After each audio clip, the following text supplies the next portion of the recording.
حضرت حسن بصری رحمتاللہ تعالیٰ علیہ ارشاد فرماتے ہیں کہ میں دریا کے کنارے گیا تو وہاں میں نے ایک شخص کو دیکھا، وہ اپنی ایک خاتون کی گود میں سر رکھ کے بیٹھا اور قریب ایک بوتل بھی پڑی ہے۔ میرے دل میں معاذ اللہ خیال آیا کہ دیکھو کس انداز میں ایک عورت کے ساتھ یہ ہے اور پاس بوتل بھی پڑی ہے، جانے شراب ہے۔ کہتے میں سوچ ہی رہا تھا کہ اچانک ایک کشتی آ رہی تھی دریا میں، وہ ہچکو لے کھائے، کشتی میں 4-5 لوگ تھے، وہ دریا میں ڈوبنے لگے۔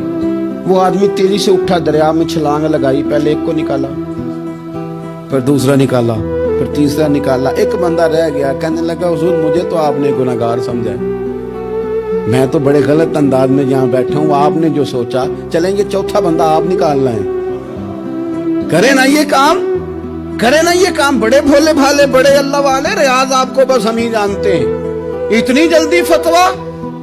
حضرت حسن بصری فرماتے ہیں میں پشیمان ہوا، میں نے کہا مجھے تیرنا نہیں آتا، تو دیر نہ کر، چوتھا ڈوب نہ جائے۔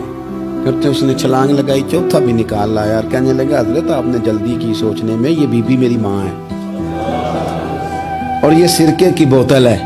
ہم ماں بیٹے کا یہ مشغلہ ہے کہ یہ وہ جگہ ہے جہاں آ کے لوگ مسافر اترتے ہیں، اور یہاں سے کسی کا گھر 100 میل ہے، کسی کا 200 میل ہے۔